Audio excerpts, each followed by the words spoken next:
देखिए रूबी जी यहाँ पे प्रॉब्लम क्या है कि हम जब किसी के ऊपर ऐसे उंगली उठाते हैं ना, तो एक उंगली उधर जा रही होती है तो हम ये नहीं देखते कि तीन चार उंगलियां हमारी तरफ पलट ये के आ सबके रही हैं। लिए, खाली मेरे लिए नहीं है।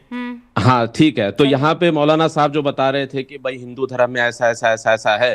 देखिए हम जिस धर्म को मैंने फॉलो हिंदू धर्म करते का हैं। नाम ही नहीं लिया वो भाई। नहीं बोले बीच में। नहीं सुनिए नहीं, आप हाँ, सुनिए नहीं गलत, ये बोले गलत जा आपने। रहे हैं। हाँ, ठीक है, मैंने मत हिंदू जाइए धर्म भाई, का नाम गलत लिया मत क्या? जाइए। ओके, मत सुनिए जाइए सुनिए भाई। इनको बोलिए देखिए हिंदू हम धर्म बीच का में मैंने मत नाम नहीं बोलिए लिया। ना आप मौलाना क्यों साहब। हिंदू मुसलमान वर्सेस कर रहे हैं? अरे अच्छा आप ही ने ठीक है, किया सुनिए अभी। नहीं, इन्होंने सुनिए। किया। आपने किया। इन्होंने किया। सुनिए सुनिए शुरुआत सुनिए आप- मैंने मौलाना हिंदू साहब, धर्म पर एक लफ्ज नहीं बोला। हाँ ठीक है, ओके जाहिद आप एक भाई। लफ्ज उनके नहीं पास बोला। जो हाँ प्रॉब्लम्स है, ठीक है। आप उनके पास जो प्रॉब्लम्स है उसको हाईलाइट कर रहे हैं। हम जिस धर्म को फॉलो करते हैं, हमारी जिम्मेदारी है कि हम उसके प्रॉब्लम्स को हाईलाइट करें, उसको ओन अप अरे तो करें। जवाब दीजिए, मैं तर्कों ये में नहीं बात मैं कीजिए। ये आप नहीं मैं ये नहीं बोल रहा हूँ कि दूसरों आप को हिंदू उलझाने का धर्म को काम क्यों बोले। कर रहे हैं भाई? उलझाने का नहीं, आप जो है वाटर बाउटरी कर रहे हैं यहाँ पे। आप जो है सिर्फ एक सिक्का उछालने की मैं कोशिश क्या कर कर रहे रहा हैं। हूं मेरे ऊपर छोड़ दीजिए, आप अपना काम कीजिए ना। रुकिए ना मौलाना साहब, रुकिए ना। अच्छा चलिए मैं मुद्दे पे आता हूँ। मैं मुद्दे की बात करता हूँ कि मौलाना अरशद मदनी आपने साहब मान ने लिया जो कि अभी अभी। तक मुद्दे पे नहीं थे आप। हाँ ठीक है, हाँ अच्छा ठीक है, ठीक है। सुनिए आगे ना बढ़िए। मौलाना साहब, ये मस्जिद की कमेटी थोड़ी है कि आप बहस कर रहे हैं। थोड़ा सा सुनिए बात को हमारी। रशीदी साहब आवाज नहीं जाएगी। हाँ प्लीज। फिर आ गए आप हिंदू मुसलमान पर। रुकिए ना जाक भाई, प्लीज कंप्लीट क्विकली। जी रूबिका जी, देखिए मौलाना अरशद मदनी साहब 70-80 साल पुराना वाकया अभी दोहरा रहे हैं और कह रहे हैं कि कम्युनलिज्म जो है इंडिया के अंदर फैला है। मौलाना अरशद मदनी साहब जो है 16 अगस्त 1946 को होने वाले डायरेक्ट एक्शन डे के बारे में क्यों नहीं बात करते, जिसमें मुस्लिम लीग ने हिंदुओं का कत्ल किया था बंगाल में। और फिर जो है अक्टूबर 1947 में पाकिस्तान ने ऑपरेशन गुलमार्ग किया था और ट्राइबल्स को, मिलिशियास को वहां पे मोबिलाइज किया था, और ये सब इस्लाम के नाम पे हुआ था। हमारा इस्लाम इसमें बदनाम हुआ, हमारे इस्लाम की किताबें इसके अंदर इस्तेमाल हुई। तो कभी मौलाना अरशद मदनी साहब ने जो 70 साल पुरानी बात कही है, इसके अंदर ये चीज़ें क्यों मेंशन क्यों नहीं की? और एक बात यह है कि इंडिया के अंदर जो सेपरेटिस्ट माइंडसेट पनपता है, इसके ऊपर कभी मौलाना अरशद मदनी साहब ने बात क्यों नहीं की? हाल ही में शमाइल नदवी साहब का एक वीडियो काफी मशहूर हुआ, जिसके अंदर वो कह रहे हैं कि कॉन्स्टिट्यूशन बाद में आता है, शरिया हमारे लिए पहले आती है।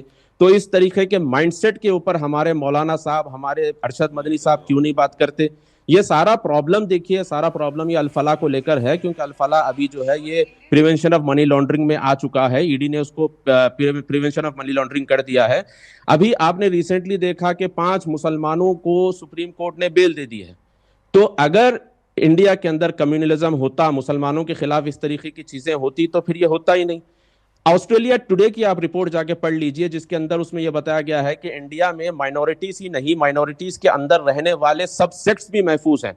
इंडिया के अंदर आपको शिया भी मिलेंगे, सुन्नी भी मिलेंगे, बरेलवी भी मिलेंगे, देवबंदी भी मिलेंगे। देवबंदी में हयाती भी मिलेंगे, ममाती भी मिलेंगे, अहले हदीस, सलफी, हर कोई आपको इंडिया के अंदर मिलेगा। नहीं पर प्लीज और आप जाक भाई प्लीज 20 सेकंड्स में मुझे ये बताइए, मदनी साहब ऐसा पोस्ट क्यों करेंगे जब बिल्कुल बगल में बांग्लादेश में अल्पसंख्यकों की हत्या हो रही है, वहां ईरान में औरतें जो हैं वो अपने बुर्के से आजादी चाह रही, क्यों मदनी साहब इंडिया में सांप्रदायिकता का सर कुचलने के बातें याद दिलाएंगे? देखिए पाकिस्तान में 1947 में 14% हिंदू थे, आज जाके 3% हो गए हैं। बांग्लादेश के अंदर 23% थे, आज जाके 9% हो गए। इंडिया में उस टाइम पे 9% मुसलमान थे, आज 18% हो गए।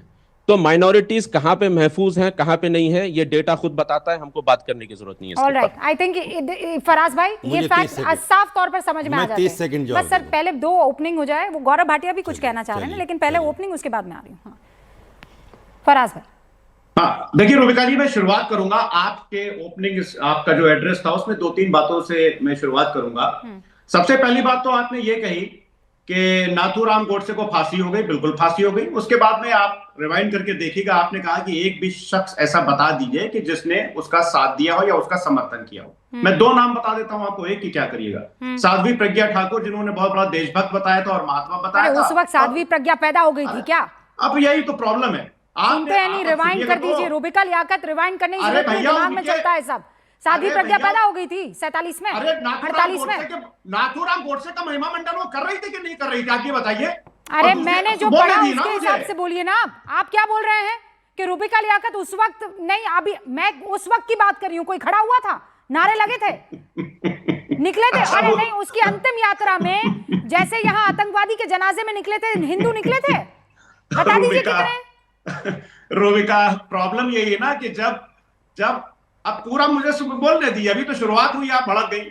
और दूसरा नाम सुन लिया अभिजीत गंगोपाध्याय, उनसे जब आपकी जैसी एक काबिल एंकर ने पूछा कि गोडसे और गांधी, तो उन्होंने बोला I will have to think over it. उसके बाद में भारतीय जनता पार्टी ने उनको टिकट दिया और उनको एमपी बनाया। दूसरी बात आपने बहुत अच्छी बात कही, 110 करोड़ हिंदुओं में 2 नाम लेकर आए आप, माशाल्लाह, 2 नाम लेकर आए आप। 110 करोड़ हिंदुओं में 2 नाम नाथूराम गोडसे के फेवर में खड़े होने वाले। वाह, क्या काम किया, क्या मेहनत करते हैं आप, कसम खुदा की। अरे अभी तो सुनिए, अभी मेहनत देखी ना आपने, आगे तो सुनिए। अभी मेरी प्यारी छोटी बहन, आपने ये बोला कि देश में कानून के तहत जो बुलडोजर चलाए जा रहे हैं, तब फिर आप ये कहिए आज कि इस देश के हाई कोर्ट और सुप्रीम कोर्ट झूठी, फिर आपको ये बोलना पड़ेगा। क्योंकि ये मैं आपको खबर दिखा रहा हूं, ये आपके दर्शकों से मैं निवेदन करता हूं कि इसको देखें। हिंदुस्तान टाइम्स 28 दिसंबर 2025 पेज नंबर 5, जिसमें लिखा हुआ है structure razed sans hearing, high court imposes ₹20 lakh cost on UP government. इसका हिंदी में मतलब यह हुआ कि हाई कोर्ट ने उत्तर प्रदेश के ऊपर 20 लाख का जुर्माना लगाया, क्योंकि बिना सुनवाई के स्ट्रक्चर को गिरा दिया गया, बुलडोजर चला दिया गया। अब कहिए हाई कोर्ट झूठा। उसके बाद में इंडियन एक्सप्रेस मार्च 2025 की खबर है, माननीय सुप्रीम कोर्ट, गौरव भाटिया जी तो इतने सीनियर वकील हैं, इनको पता होगा, संजीव खन्ना जी ने क्या टिप्पणी की थी उत्तर प्रदेश के पुलिस के ऊपर कि I don't want to use the word but the state police is biased. तो रुबिका जी, आपका ये दूसरा वहां पर जो है वो पूरा धराशायी हो गया। फिर आप मुझे मत दोष दीजिएगा, जब मैं आपको फैक्ट चेक करूं फिर बाद में मत कहिएगा तो इसमें क्या आप गड़बड़ी कर जाए। नहीं हाँ, तो मैं आपको बता देती हूँ ना, जब मैं बुलडोजर की बात कर रही हूँ तो ये जो आप ये जो दिल्ली में मस्जिद के अगल बगल अतिक्रमण हुआ था, मैं उसकी बात कर रही थी, ठीक है। नहीं, और सुनिए, अगर हाई कोर्ट को बुलडोजर एक्शन पर फुल स्टॉप लगाना था तो कोर्ट कहता था सीधे तौर पर, सरकार की इतनी औकात, कोई हैसियत कि बुलडोजर चला देगी, सुप्रीम कोर्ट का फैसला आ जाए या हाई कोर्ट का फैसला आ जाए। गौरव भाटिया जल्दी से जवाब दीजिए और उसके बाद हर्षवर्धन जी। बस सर, मैं अब डिबेट ओपन कर रही हूँ। गौरव भाटिया 40 सेकंड का रिबटल। हर्षवर्धन जी बस मैं आ रही हूँ आपके पास 40 सेकंड बाद।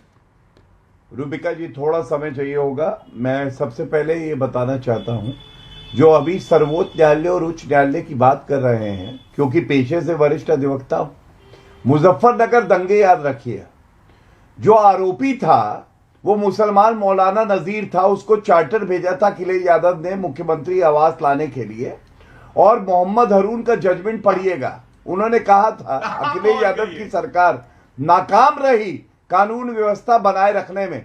मुझे यकीन है कि उस सुप्रीम कोर्ट के फैसले पे भी आपकी उतनी ही आस्था होगी। उच्च न्यायालय की बात कर रहे हैं, याकूब मेमन के साथ खड़े होने वाले अखिलेश यादव, अफजल गुरु की पैरवी करने वाले अखिलेश यादव और उनकी पार्टी, आपको मालूम है इनका मैनिफेस्टो है मेरे हाथ में। रुबिका जी, ये देखिए, ये मैनिफेस्टो सपा का अंदर क्या कहता है, अगर आतंकवादी मुसलमान होगा तो उसके मुकदमे वापस लेंगे, और जब सत्ता में आए मुकदमे वापस लेने का प्रयास किया, उच्च न्यायालय इलाहाबाद ने ऐसी लताड़ लगाई और वापस नहीं लेने दिए, बाद में वो मुलजिम हुए और उनको जेल जाना पड़ा। तीसरी बात, ये वो समाजवादी पार्टी है जो मुस्लिम इलाका और हिंदू इलाका बताती है।